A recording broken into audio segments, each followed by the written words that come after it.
adelantaba don Nelson Rodríguez hace un momento, tenemos aquí como invitado para comentar la situación actual, la situación de crisis sociopolítica en Haití, al ex cónsul de ese país, de República Dominicana, el señor Edwin Parison. Buenos días. Muy buenos días, un placer como siempre, a la orden. Bueno, buen día, porque el canciller de Haití dijo ayer en el Consejo de Seguridad que Haití es un infierno, o sea, fue el término que empleó. Y el canciller dominicano dijo al borde del abismo. Y ahora nos acabamos de enterar la decisión del alto tribunal keniano de que no autoriza el envío de una fuerza. Sí, yo diría que se veía venir, porque hay la oposición keniana utilizó el tema de manera muy fuerte para atacar al gobierno de Ruto. Y además de esto, en Haití, la sociedad civil haitiana hizo como una conexión con la sociedad civil keniana, donde ya habían programas radiales o a través de YouTube sobre el tema haitiano en Kenia, una manera de sensibilizar el público keniano sobre la situación. Porque en Haití la mayoría de la población no aceptaba, no quería la llegada de las tropas. Al esto estar, digamos, en las posibilidades de que la Corte pudiera haber rechazado la solicitud del gobierno, me imagino que los decididores internacionales, los que más influencia tienen sobre la política haitiana, ya tienen que tener un plan B, porque ellos sabían que eso podría haber llegado. Ahora, pues no se sabe cuál podría ser ese plan B. Sin embargo, los que han rechazado esa posibilidad en Haití han presentado argumentos de peso. Primero, que los recursos humanos que tenemos son más, los recursos humanos que tenemos en Haití son más de lo que estaba ofreciendo Kenia. Kenia estaba ofreciendo 1,000 policías. Y en Haití, a pesar de que ha habido una suerte de migración, los policías pues estaban viniendo, especialmente en el programa humanitario de Biden, por lo menos debe haber actualmente unos 4,500 policías haitianos activos, por un lado. Por otro lado, nadie en toda esa crisis y en todos los conclaves internacionales donde se ha estado hablando de la seguridad de Haití, nadie había integrado o mencionado al ejército haitiano. Entonces hay un ejército que no recibió, yo diría, la bendición de los norteamericanos desde Martelly, porque fue Martelly que vino con la idea de la reactivación del ejército. Cuando él creó una comisión para trabajar ese tema, recibió algún tipo de presión de la embajada para dejar esto en archivo, pero cuando llegó Jovenel Moïse, asesinado presidente, reactivó el tema y definitivamente puso en operación el embrión de ejército que tenemos. Y ese ejército, que se estiman actualmente a unos 1,500 agentes, muchos de ellos, no tengo el número exacto, pero es un número que puede estar alrededor de 400, de 500 agentes del ejército haitiano que fueron formados en México, recibieron formación, digamos, adecuada para formar parte de cualquier ejército del área. Entonces, numéricamente hablando, Haití dispone de una mayor cantidad de lo que están ofreciendo la comunidad internacional. Pero Kenia ofrecía 1,000, pero con la idea de que se lo sumaran otros países. Sí, pero quizás unos 300, 400. Pero quizás el problema no es de cantidad, porque en Haití hay muchísima gente. El problema sería otro. Usted podría más o menos quizás en su experiencia sobre estos temas darnos alguna idea de cuál sería el tema, que no, evidentemente no es de número. Sí, bueno, estamos de acuerdo que, por ejemplo, en el caso de la policía, ya se había hecho una investigación y se sabe de que hay unos cuantos policías que están vinculados con las gangas armadas. Pero esto es fácil manejar a través de un filtro, a través de una reestructuración policíaca, lo que se plantea en Haití. Y esos son los expertos en seguridad que lo dicen.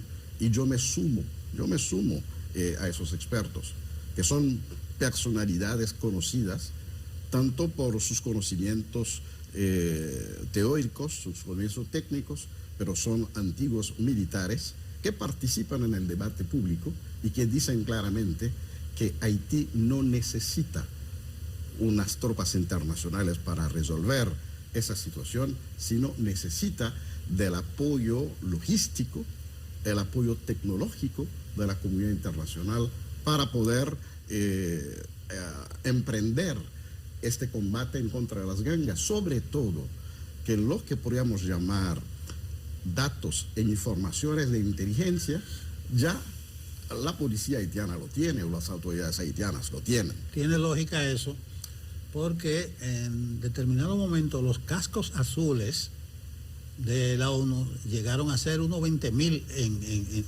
en tierra. Imagínate, hablando de 1.000 policías mal entrenados con 20.000 cascos azules, y no cambió nada. Así es. Además de esto, se ha hecho un estudio, y no solamente en el caso de Haití, sino también en África, en Europa del Este. Muchas veces las tropas de paz que van a establecerse en algún territorio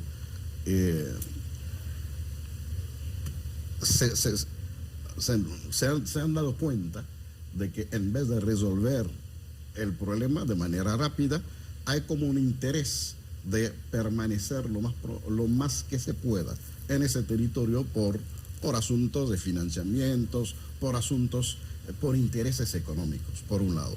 Por otro lado, Kenia ha tenido una situación muy particular en la República del Congo, donde tiene militares, son tropas militares que estaban en el Congo, pero esos miembros, los miembros del ejército keniano en el Congo, lo que han hecho es combinarse con los rebeldes y los grupos que tenían que combatir.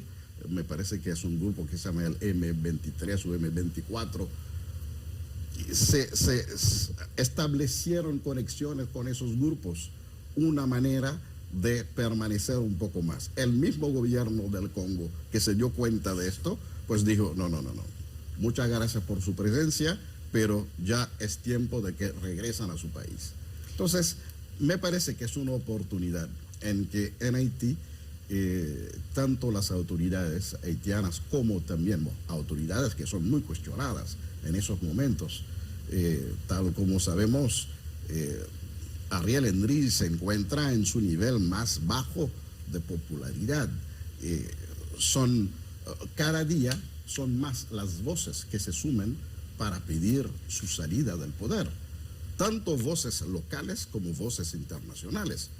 Podemos rápidamente señalar los diputados representantes americanos que hace como un mes habían escrito una carta al presidente Biden. Luego fueron 6 senadores que también escribieron una carta al presidente Biden pidiendo a Biden que retire su apoyo a Ariel Henry. Y ahora, además de todas las organizaciones haitianas que lo están pidiendo a diario, incluyendo las iglesias, pero una figura de prestigio internacional, como lo es el rapero haitiano-americano Wyclef Jean, también pues pidió a través de su cuenta X que Ariel haga el sacrificio de retirarse el 7 de febrero para evitar un baño de sangre en Haití. ¿Por qué emblemático, escúchame, el 7 de febrero? ¿Se espera algo grande ahora? El 7 de febrero es la fecha de la caída de la dictadura duvallerista en el 86. Entonces, cuando se hizo la reforma constitucional en el 87, se estableció esa fecha como fecha de cambio de mando. Y Ariel está en una situación sumamente difícil. ¿Por qué? Dos elementos importantes. Uno, Ariel, desde su llegada al poder, fue cuestionado por la oposición haitiana por la manera que llegó al poder. Podemos recordar que él es el primer ministro, el último primer ministro designado por el asesinado presidente Jovenel Moïse. Pero fue designado, pero hay todo un proceso que incluye la aprobación del Parlamento. Y nosotros por ahora no tenemos Parlamento. Entonces, al no tener Parlamento, la clase política haitiana entendía que podríamos haber hecho un diálogo nacional para poder, a través de un mecanismo consensuado, aprobar la designación de Ariel Henry. Eso no se ha hecho, pero la comunidad internacional lo apoyó. Un gobierno de transición, de acuerdo a la Constitución, tiene 90 días para organizar elecciones, para que tengamos, pues, autoridades electos. 2 años, 6 meses han pasado. Ariel no ha podido, responder a esa misión. Pero, entonces, ¿cómo sería el procedimiento? Ya está, ¿verdad?, de manera ilegal e ilegítima, porque se le pide que entregue. Pero ¿quién asumiría y bajo cuál argumento legal y de legitimidad? ¿Cómo lo harían? Si no se han hecho elecciones, ni hay condiciones para hacerlas. Primero se busca alternativas que pueden ser lo más cercano posible a la Constitución. Por ejemplo, un juez de la Corte, y eso está previsto. Él mismo puso, creo, un alto consejo de transición. En la cabeza de ese alto consejo de transición nombró a Mirland Manigat, que es la viuda del expresidente Manigat. En las discusiones que hubo con la CARICOM y con otras entidades, él aceptó, después de las negociaciones, aceptó ampliar ese alto consejo de transición. Es una posibilidad de utilizar el alto consejo de transición para manejar la crisis y para que a través de un espacio colegiado logremos adoptar una de las propuestas de salida a la crisis hecha por nosotros mismos, por los propios haitianos. Y hay una propuesta que está en la mesa hace mucho tiempo, que es la propuesta del Acuerdo Montana. El Acuerdo Montana, que propone tener una salida con una transición dirigida por un ejecutivo bicéfalo, un presidente y un primer ministro. Pero igual hay otros acuerdos, hay otras propuestas que están en la mesa. Entonces lo importante es poder realizar ese diálogo interhaitiano y lograr adoptar una solución o una salida a la crisis que asumamos, digamos, soberanamente, asumamos sin sentir que hay una imposición de parte de la comunidad internacional. En esta fase de la crisis, porque la crisis tiene mucho tiempo, pero se ha agravado y hay un elemento nuevo, que es el elemento Guy Philippe, la presencia del que era un elemento que no estaba antes. ¿Cómo esto incide en la situación actual? ¿Cuál es la importancia, la relevancia de su presencia y del accionar que ya le está teniendo?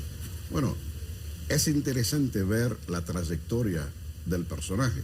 Estamos hablando de un actor político haitiano que reaparece en el escenario 20 años después. Y después de haber purgado una pena, haber hecho cárcel en los Estados Unidos, aceptando su responsabilidad en asunto de lavado de dinero ligado al narcotráfico. Hay un elemento que llama la atención, es que estando en la cárcel, él hablaba o mantenía una conexión con el público haitiano, participaba en programas de radio, lo cual entiendo que para un preso en Estados Unidos tiene que ser algún privilegio, tiene que ser bajo condiciones muy especiales, que un preso pueda estar hablando libremente desde allá, la cárcel, hacia Haití. Ese elemento llama la atención. Pero otro elemento que llama la atención es que llega y tan pronto está en el territorio, ya se reactivó políticamente, ya entró en un enfrentamiento a través del discurso, un enfrentamiento con el mismo gobierno, un enfrentamiento con el sector de la comunidad internacional que empujaba a que tengamos las tropas de Kenia en Haití. Él tiene que estar contento hoy porque con la decisión del tribunal, porque él también pues es uno que decía que tenemos la capacidad y se ofrecía para luchar en contra de la criminalidad. Su discurso es un discurso un poco contradictorio cuando vemos el mismo personaje actuando en el 2004.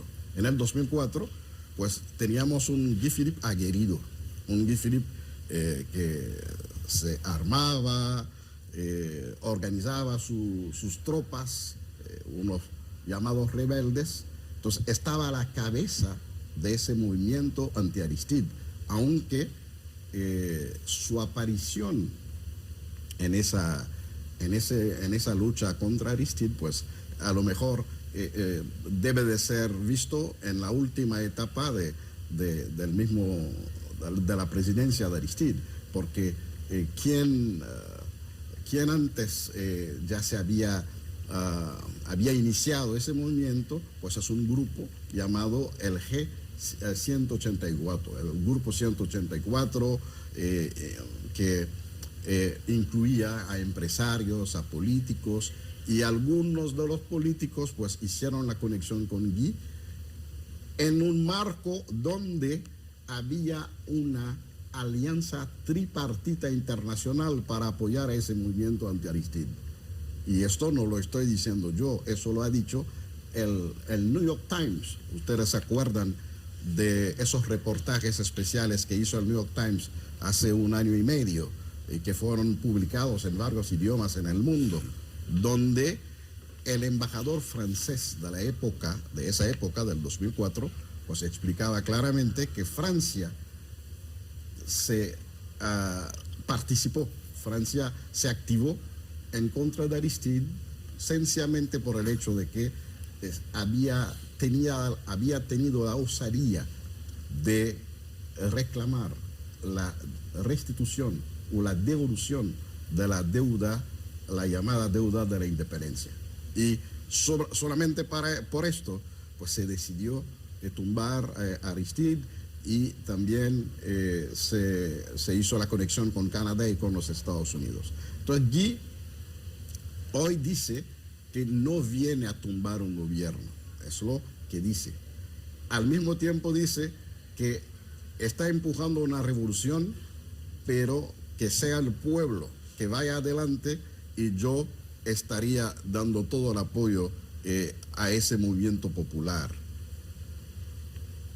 Es muy, muy diferente del discurso que tuvo en el 2004 frente a Aristide, de la forma de actuar en el 2004 frente a Aristide, y mucha gente se preguntan si no tiene alguna mano externa que lo está guiando, que lo está manejando. Yo creo que este febrero va a tener Guy Philippe la diferencia de otro febrero, porque políticamente él está actuando de manera muy inteligente, está recogiendo el sentir mayoritario, está incorporando a su discurso las demandas más sentidas a los haitianos. Ya él metió el canal en su discurso, ¿entiendes? No, él apoya esa construcción del canal y a los que están construyendo. Y ya fue ahí a Juana Méndez. Es una fuerza de áreas protegidas, ANAP, que se llama, que está insurrecta ahora. Sí. Y dice que va a preconizar una revolución armada. Guy Philippe también anda recogiendo ese sentimiento. Incluso eso de que el pueblo vaya adelante y yo atrás, evidencia que él o estaba estudiando en la cárcel o está muy actualizado, como usted dice. Hay algo que se está moviendo, que yo estoy viendo diferente. Ahora, con el factor o la variable Guy Philippe puede haber cosas distintas. Y mire qué momento, yo lo presenté a usted diciéndole que el canciller haitiano habló de ayer de que hay un infierno, y el canciller dominicano dice que está al borde del abismo. Hay un discurso, en este caso no podríamos decir catastrófico, porque realmente lo que estamos viendo en Haití es el agravamiento hasta niveles inimaginables de la crisis social y política haitiana, que se abrió la política, la crisis, en febrero del 19, el 7 de febrero, y de ahí no ha parado. Y ha habido varios intentos de desplazamiento de las autoridades. Entonces hay como un vacío y una situación tan complicada que yo quiero que usted la vea desde la República Dominicana, porque tampoco Guy Philippe nos ha tirado piropo a nosotros. Es decir, que no es ni siquiera un aliado circunstancial de que vaya a ser un elemento disuasivo y de llevar cierta tranquilidad a Haití. No sé cómo usted está viendo, pero las relaciones, las perspectivas son un poquito ominosas.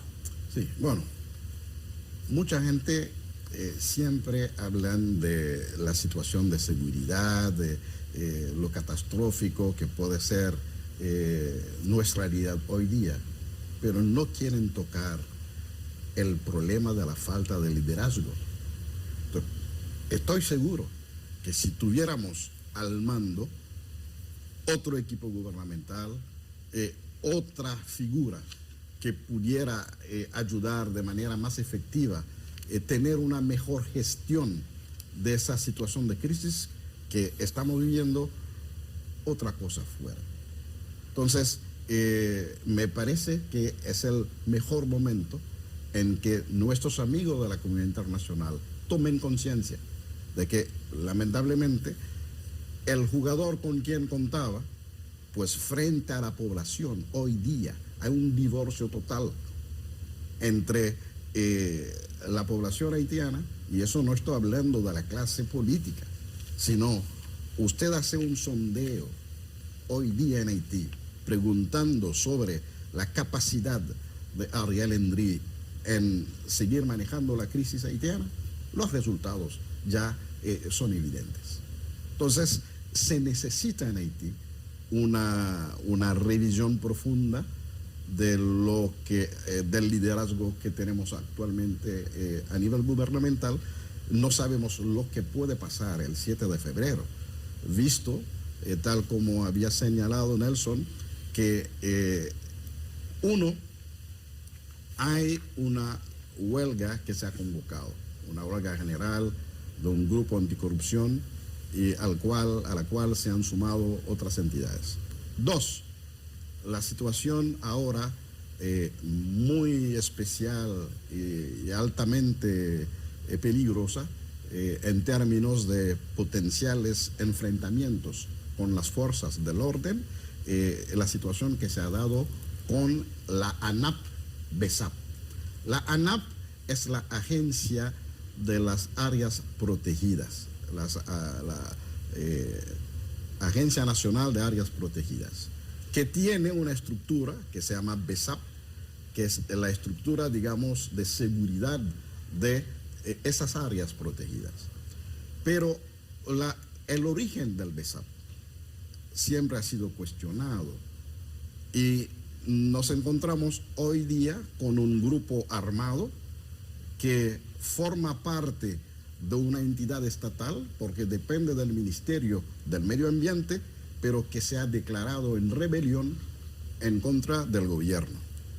Y hace un par de días casi hubo un enfrentamiento abierto entre los policías de Juana Méndez y los agentes de BESAP, porque los agentes de BESAP, al tener la noticia de la cancelación de su director, quisieron ir a tomar control de las aduanas, lo cual iba a afectar los intercambios entre Haití y la República Dominicana. No tienen autoridad, no tienen facultades para manejar